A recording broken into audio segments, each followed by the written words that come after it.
Ladies and gentlemen, please welcome Executive Vice President and Chief Operating Officer of the California Community Foundation and Chair of the 2013 Conference for Community Foundations, John Kabara.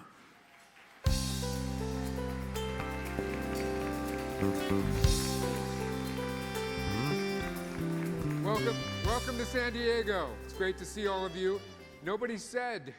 People said, hey, they're not going to show up this early in the morning.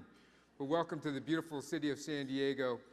And we're here really to think about what this conference is all about, to just take a brief moment, a respite, to contemplate why we're here. But I got to tell you something. One of the things I want you to think about is your ancestors and your families that have made incredible sacrifices for you to be here and have the luxury of thinking about what are we going to do with our time and our jobs and our lives. I think about my family. I think about Young Suk, my wife's mother, who escaped from North Korea and came to South Korea and came to this country as a Korean war bride at the age of 18. And she earned her bachelor's, her master's, and her PhD in anthropology. She barely spoke English and became a college professor, but died at the tender age of 49 before I could meet her. But her life is a testimony to perseverance and courage and the grit of the American dream. I think about my parents who live in Hawaii now, and they celebrated my father's 88th birthday last week. And they are the products of immigrants who had nothing when they came to this country and were taken in the World War II to Poston, Arizona, to be interned in concentration camps for 4.5 years. And they emerged out of that with a burning desire to make a greater contribution to this country and to have a better life for their families. So my life has been shaped dramatically by the stories, just as yours have, of my ancestors and my family. And I am grateful for the opportunity to serve my community. But I got to tell you, I grew up in a mixed marriage. I grew up in a dual hemisphere family. My mother's an artist, and it's right brain, taught me about creativity. My dad actually only has a left brain. He was an accountant for 51 years. He was a typical classic Asian dad. Now, what does that mean? He's a man of very few words. You have to understand what he meant. You have to understand the multiplicity of connotations in what he did not say.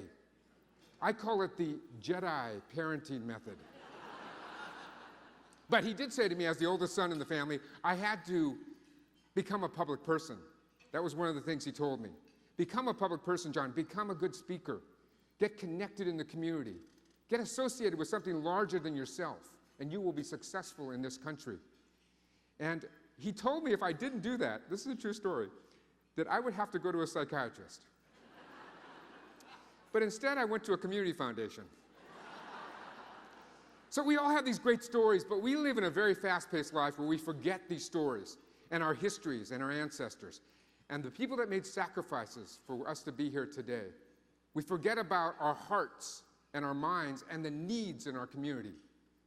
We say things about our community foundations to make a better community, to grow philanthropy, to help others.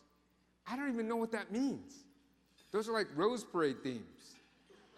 We need to be a little bit more specific about what we want to do, because the words matter. I was in a Hollywood restaurant, and I was taking a donor out to lunch, and we ordered iced tea, and the waitress said, do you want passion or regular? I said regular, and he said passion, and he sipped his iced tea, and he said, I don't think I got passion, I think I got regular. We called the waitress over. This is one of those Hollywood restaurants where the people look like actresses and actors. And she came over and said, can I help you? And he said, well, he didn't get the passion iced tea. And she leaned in with a wry smile without missing a beat and said, didn't I serve it with passion? And he said, you did. That's another word. That we've lost the meaning of passion. Passion comes from passio or pati. It means to suffer. And compassion means to suffer with others. We no longer suffer with others because we're so fast in our hyperspace lives. We've lost a sense of what passion is. I'm going to tell you something. I'm going to give you a new phrase for the Community Foundation world. And it's my favorite quote. It is, we need to comfort the afflicted and afflict the comfortable. Because we're way too comfortable. And the afflictions are great. While we sit here, our world, our nation, our communities suffer. And we've come here to San Diego to get the counsel and comfort of our colleagues. We've come here to get re-energized and reignited and reconnected to our purpose and to remember what compassion is. But I've learned about community foundations that it's about raisins.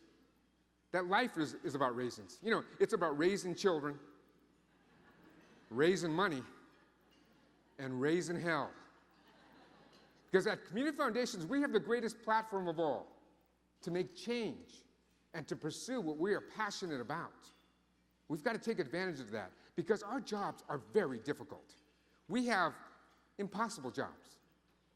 As James Baldwin said, and I paraphrase, it's the very least we can ask ourselves is to do the impossible.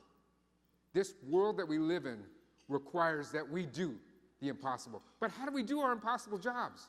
We need to become more competent. We need to pursue professional development and get more skills and abilities and expertise. But I got to tell you, I don't know if that's enough to do impossible jobs. I don't know if it's enough to just be more competent. I think we have to think much bigger.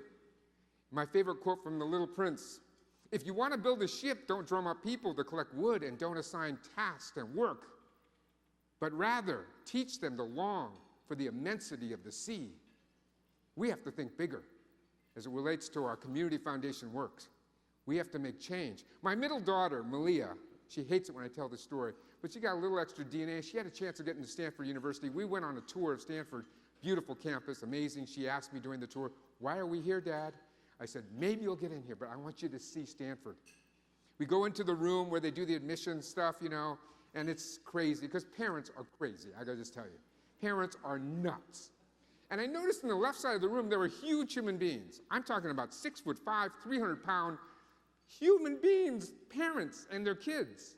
And on the right side of the room, there were nerdy, geeky, dorky parents and their nerdy, geeky, dorky kids. These are kids that were inventing things on the tour. I don't know what they were doing. Then there were the Asian immigrant families that sat in the back with their kids locked down to their side.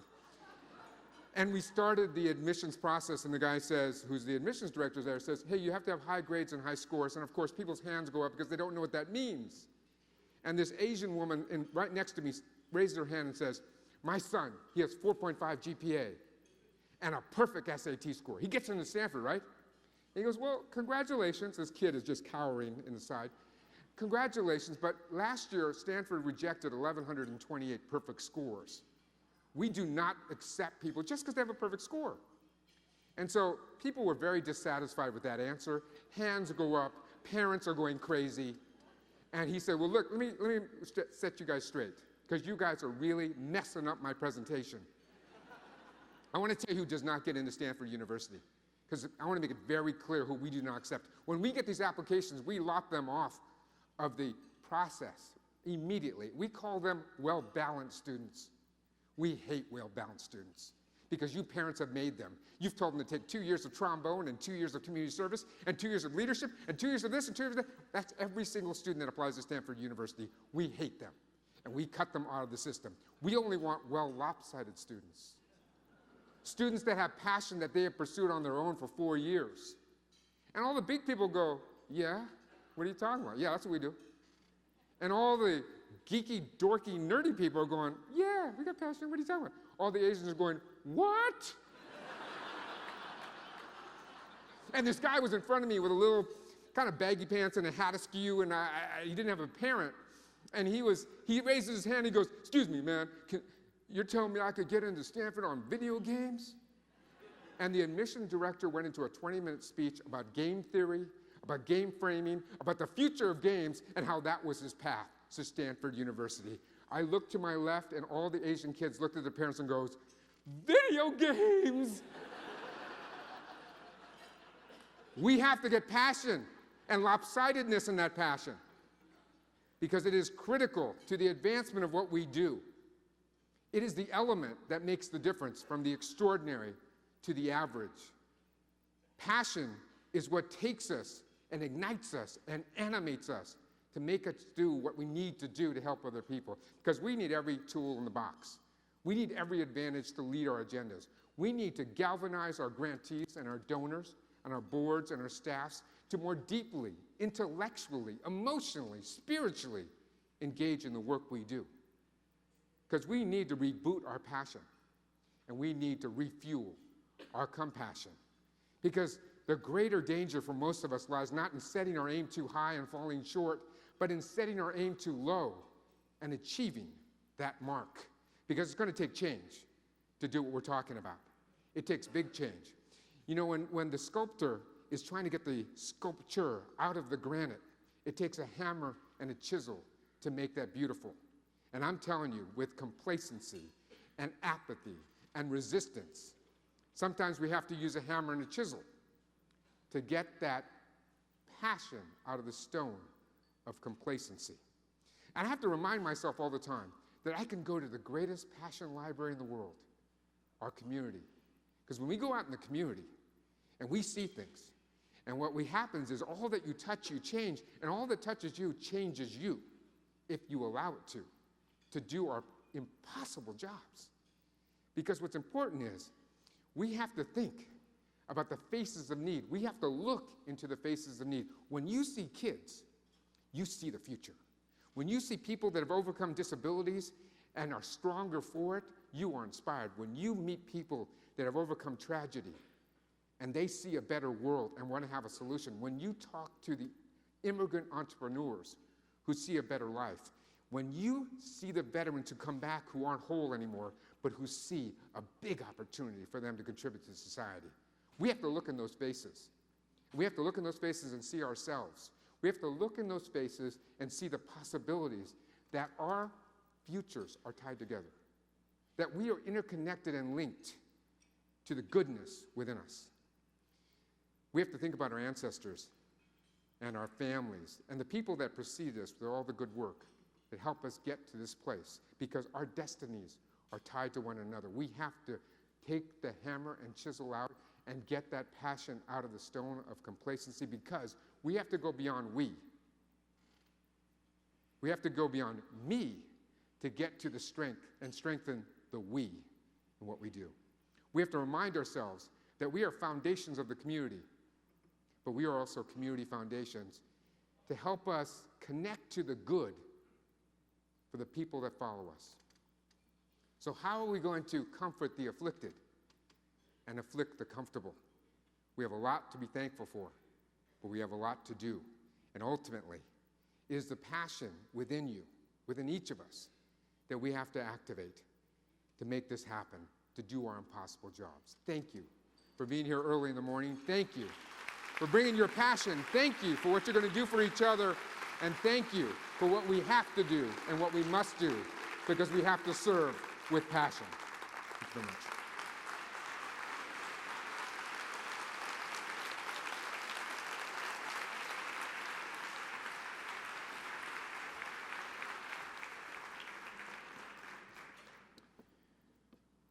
Just want to note that I did that in 2 minutes less than was allotted me. So let me shift gears, because we now are going to talk about the rest of the day and what's going on. We designed this conference, as was stated last night, with a real difference in mind, about trying to immerse us in diverse groups into a learning experience that would tie through the conference to engage us in conversations about what's really happening, what we really think about what's happening. And I think we've achieved that, at least the theory of it. We really want your feedback as you go out into the communities today. But to get this conference designed, I had the great honor of leading and chairing. But as they say, it takes a village. We had incredible leaders from the community, from the staff. And if you would just give the task force, the planning task force, and all the staff that helped us a round of applause for the work that we did and bring us to this point.